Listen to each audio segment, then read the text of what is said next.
Paul, deluded, I'm back again. Well, we've got a new manager in Ljungberg, same old results, people. Arsenal 2, Norwich 2. Better yet, Norwich 2, Arsenal 2.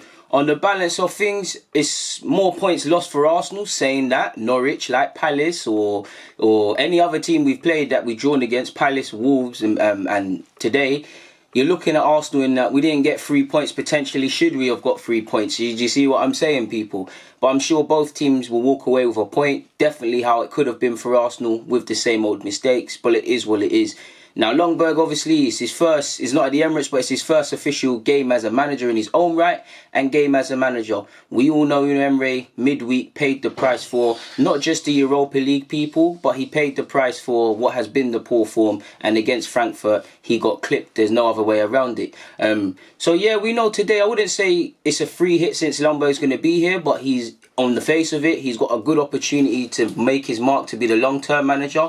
Saying that, he's just at this moment in time the interim. Whether a new manager comes in tomorrow or it may is another thing. So he could also make it his own. With that being said, I'm sure many people would have looked at the lineup and thought it's a bit of a dodgy one. But going into the game, 1 second, can you stop, please? Anyways, going into the game, people, someone just putting me off behind the scenes. They're doing something and it's really putting me off. But yeah, going into the game, there wasn't much. We know Norwich and Arsenal, when we travel to Norwich, we don't have the best of records. We know how we've been playing. We do not have the best of records. We know why we should expect a better performance from our players. Ljungberg's only had a training session, so whatever he wants to mark in the team is not going to be there. I'm hoping for a positive reaction because these things typically happen when one manager leaves a club. And I feel first, give or take, let's say first 10 minutes in particular, more or less 20 until they scored in the 21st, I believe. It was Arsenal. Like, Norwich were kind of poor. I couldn't believe my eyes. We was playing the ball forward. Guendouzi's played more forward passes today than I've seen recently under Unai Emery. Kolasinac is bombing down the left-hand side. Chambers really was exposed on that right-hand side. Didn't have the best of games. But initially, he's doing his thing. It looks like a hybrid of a 4-3-3. He's brought Xhaka back into the team. Mustafi started his first Premier League game. Pepe is not starting. And when we're pressing, it looks like Aubameyang out wide and Ozil on the flanks as well. Lacazette through the middle, and I must admit, it sounds harsh considering what was it last week that or whenever that Lacazette scored a brace, people. But you really, listen, I think both strikers should play, but I also think some games we can't force it. Only one striker should be here, and I mean on current form, can't really justify putting Aubameyang out wide really and truly for Lacazette. Lacazette was poor today. I know Aubameyang scored 2 and he worked hard, but I don't necessarily think he was amazing today like that. Neither was the whole team. We had a good first 20 minutes. We played strong. We're passing the ball. I thought Norwich would concede from set pieces because it didn't look like Tim Krul knew what he was doing kind of thing, people. But lapses in concentration. I feel Joe Willock should relish playing under however long Ljungberg's going to be the manager because he'll give him games. But Joe showed today, and it's not just him, why he needs to play games and why we need to develop him into a specific defender. Joe defensively is very poor. You saw it at Anfield, and I'm not scapegoating him. I'm just highlighting the point. I don't think the first goal is his fault, but he's the nearest. He misses out on a 50-50 challenge, people. Then after that, there's about 5-6 Arsenal players. When that's other teams, Liverpool, City and all these teams, someone might make a foul, the move gets broken down. We're not doing that. Like I said, Joe's not to blame because between deflected off Mustafi and Mustafi being out of position, Louise being in no man's land, obviously, there wasn't much Leno could do with the deflection. It was against the run of play. But it's a typical thing with Arsenal. I mean, at least we got our Arsenal back. We're not the poor Unai Emery Arsenal. We're that team that dominate for a period of time and the other team have their first shot and Pukki scores. And you know what? It's similar like Southampton, like when we played Watford. If you're in crisis, call Arsenal. Pukki, gunman at the start of the season, went through 8 games or so without converting, people. You then saw he bucks Arsenal. What does he do? Today he turned us inside out a couple of times, and especially in the second half, if Leno didn't make them saves he made, it could have been a different game.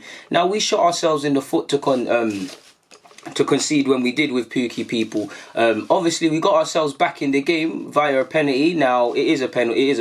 It's a harsh one, but it is a penalty. Initially from a Mesut Ozil free kick. Aubameyang fluffs his lines. I actually tweeted it and then deleted it because I thought he might score, but I said Aubameyang's going to miss because I was looking at him. He didn't look confident. So poor penalty from our top goal scorer and our top goal scorer away from home. Not that there's many. he catches a blind people. Like what? I swear this happened with Vardy. I swear Vardy did this last week or something. Encroaching with VAR, we caught live. Aubameyang steps up. He scores the second chance. He makes no mistake. And I was thinking, as poor as I think Lacazette was, even though I think he started off well first 10. Second pen, I'm not gonna lie. I was thinking, Lacazette, step up and do this thing. You need to step up and do this one because we need it to go in. Get ourselves back in the game, and I must admit, even before we got back in, even before Norwich actually scored and we had to get back into the game, you know, I said initially we was dominating and we was on top of them and these things, people. I did feel that being said, there became a period before both teams scored where we allowed Norwich to get some confidence on the ball and stuff. Because considering how the two teams were, you would have thought Norwich would have been the better team at the start. But we started strong and we failed to build upon that. And we gave them confidence. And that's kind of what led to their goal, people. Obviously, it's 1-1. We again shoot ourselves in the foot, conceding with Cantwell this time. Again, I think Joe Willock can do better, but it's nothing to do with him. I'm just saying further up the field, him and several players could have stopped this goal. But it's the defence. Callum Chambers will always give you 100% effort, but again, he's in no man's land. He's nowhere to be seen. He's just shambolic, really, at right back. And between him and Maitland-Niles, it's almost pick your poison. It says a lot that Maitland-Niles has allegedly publicly came out and said he don't want to play right back or right wing back. So we need to, as well as centre half, obviously, people, and for me, definitely central midfield. You need to look at a right back to either compete with Hector Bellerin or to replace Hector Bellerin, people. Or step in when Bellerin's not there, because you see the gaps. Chambers will do his thing, but games like this fed to the wolves when someone wants to take you on. Norwich are a very good side. Second half, I have to big up Leno as well, because it could have been peak for us, people. But it's half time, I believe. We go in at 2-1 down, and I would say there's been a slight improvement. We're playing with at least initially, we're playing with a bit more of zip. We're playing the ball forward a bit more. We're pressing a bit more. It seemed like the players were released mentally to do their thing a bit more. But again, defensive miscommunications, defenders failing to really assess the areas. Look at the second goal. Xhaka's getting back, but he's taking too long. Midfield runners again. Nobody's looking over their shoulders. Everybody's out of place. Again, people, it's a shambles. And the funny thing is, I do think we can score goals in this game, people, but we just let ourselves down with this nonsense, because I feel both teams could score. You saw Norwich in the second half pepper us, people. Obviously, Aubameyang was able to, I believe, at a point in the second half, a Mesut Ozil corner came in. Norwich, for as decent as Norwich were, that's probably one thing I'm sure the players and their coach will say. Set pieces, they did look a bit of a shambles, and Arsenal, I'm quite disappointed we didn't take advantage of that. I feel Mustafi had an effort cleared off the line in the first half. Chambers went close with an effort as well. But other than that, we didn't really do much more. Aubameyang's goal basically came from a corner.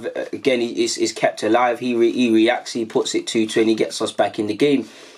There's many examples. I'm sure you lot will all see on Match of the Day. There's several examples. If Leno didn't make some of these saves, some were straight at him, we would have lost today, people. I can't say many Arsenal fans are shocked that we didn't walk away with 3 points, because we've been doing this sort of thing. But it's a funny old game, because while we was poor today and somewhat the poor efforts are still there, and I do have question marks with what I've seen, just as, again, it's Ljungberg's first game and things and whatnot, but just in terms of you have to ask the manager questions, there was some bewildering things. I think Joe Willock did very well to stay on the field as long as he did. I definitely feel that for Lacazette. Obviously, you're chasing games, you need your strikers on. Saka came on, and Saka's had some injuries, and I've seen a lot of people on Twitter turn on the lad. Got nothing wrong with that. My thing is Pepe. Is Pepe carrying a knock? Is there more to the scene? Are we just taking him out of the firing line because of his confidence? I don't have any answers. I'm just speculating, because surely we could have done with him at a point, people.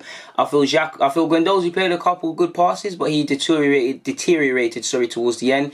Xhaka is too cumbersome to be in midfield. I wouldn't say Xhaka is terrible today. He put in a shift, but it's Xhaka in it.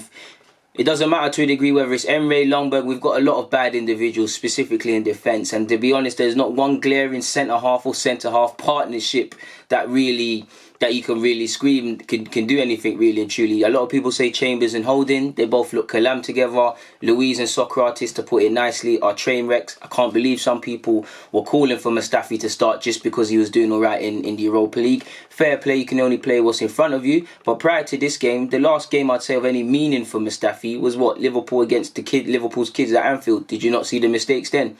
How the board, and we was all saying it, fans were saying it, how the board went into this season with the centre-half options we had, then boy, even Saliba. We know Saliba's thing is different. They wanted to keep him for a year and we needed to get it over the line. But surely, man, if you surely you would have thought we're bringing in another centre half, or how bad did they necessarily believe Saliba is to believe they couldn't push for him to come and be ahead of these guys and give him some experience? Or maybe Saliba just saw this was a joke thing. I'm coming when you lot pattern. Who knows? But my point is, like, generally, how could they believe? Socrates never played today, but Socrates, Mustafi, Holding, Chambers is the best of a bad bunch. You don't know me. I think Chambers is a decent squad player, nothing else. I'll sing Rob Holding's name until the cows come home. I love that guy in our defence, but I'd say he's a midfielder. He's better than Cannavaro, but he is very naive as a footballer because he's very inexperienced, and he's also looked trash since he's come back from injury. I'm going to keep it 100, people. I love Joe Willock, but Joe Willock looked like a boy against men. He's learning and whatnot, but for me, it's tactically. Defensively, he's still got that academy thing where it's not that he doesn't try, but when he loses the ball, the team loses the ball. He's not always switched on. It happened at Anfield away when Kolasinac was making a problem and he was out of position, people, and Joe didn't follow the runners. I feel sometimes, especially when you're the one to lose the ball, you've got to bust a gut. I feel Joe is going to develop into a good player, and I feel what we need to do now is get the defensive side into him and also develop what specific midfielder we want him to be, because again, a good midfielder can adapt. Like, you look at what Tony Kroos, any Modric, they can play a bunch of midfield roles, people, but if you were to press them, they'd probably come out with a specialist role. I think Joe can play deeper. Fair play, he's not played deeper for Ljungberg, but he's played deeper, he can play box to box, and he can play cam, people. We need to develop him. It's 2 points dropped for Arsenal, but we have no one to blame but ourselves today, people. I feel Kolasinac actually had a rare good game as well. But what more can I say on that front, people? On that note, I'm going to get out of here, man. I'm at the point, I'm sure Arsenal can't ruin your weekend. I mean, things weren't going to change just because Emery left and we give Ljungberg time, but it is what it is. Couple of decisions were bewildering from Ljungberg, especially the substitutions or the delay in subs, but it is what it is. On that note, people, deluded, I'm out.